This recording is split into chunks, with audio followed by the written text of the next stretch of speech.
Здравейте всички, Дюбокс съм, аз съм OnePower и днес искам да ви покажа един доста смешен сайт. Чат с куче, така да се каже. Ето, тук първоначално си пишете ваше име, което сте си избрали. Аз съм избран OnePower.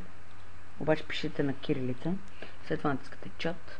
Да знаете, трябва ви Java, нямате ли си инсталирате цел за да го откъде.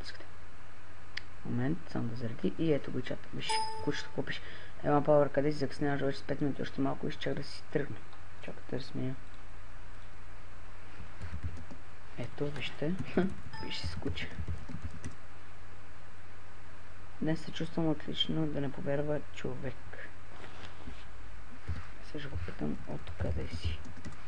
Уоу. Чакай. От къде си? Ще ми пише ли? Каспичен, да. На колко години си? Я. 3. Винаги ми отговаря, че на 3. Сега ще го питам. Какво да го питам? Как се казваш? Вижте как се казваш OnePower. Не е вярно. Нали, аз само ви показвам самия чат как е.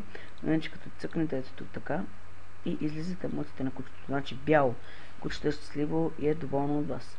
Има преход към кучетата. Това куче ви обича. Кучето се страхува зелено. Жълто, гладни сме. Синьо. Кучето е тъжно. В момента е тъжно. Ето вижте. Обгърдена. И нещата не вървят на добре. Псето ви мрази.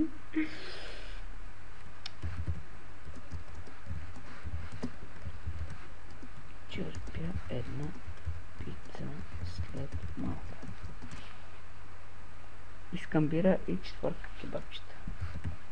Нямаш проблеми. Нямаш.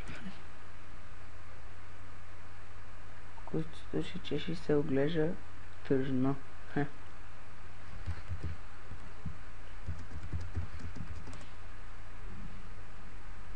Много пъти съм се опитал да кажа, че те обичам. Тук малко е сгрешено, че те обичам до върха на рушата си опашка. Що ме червено, ето виж, кучето вече ме обича.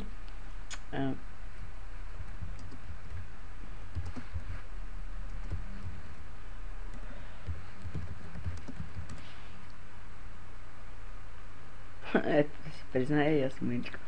Това е супер, мога си чапта с него по цял ден.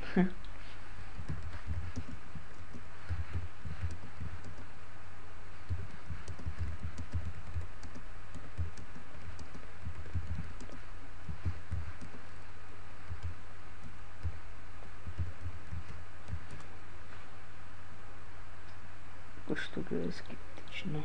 Ще му пише пак. Довиждане. Айде, че ай накрая. И тук дата изход. Ако искате може да си прати други име на част първа, обаче не знам с титрите дали ставам. Аз пиша с кучето. Надявам се да ви харесва сайта. Ако нещо ми пишете лично съобщение на кирилица, разбира се. Чао!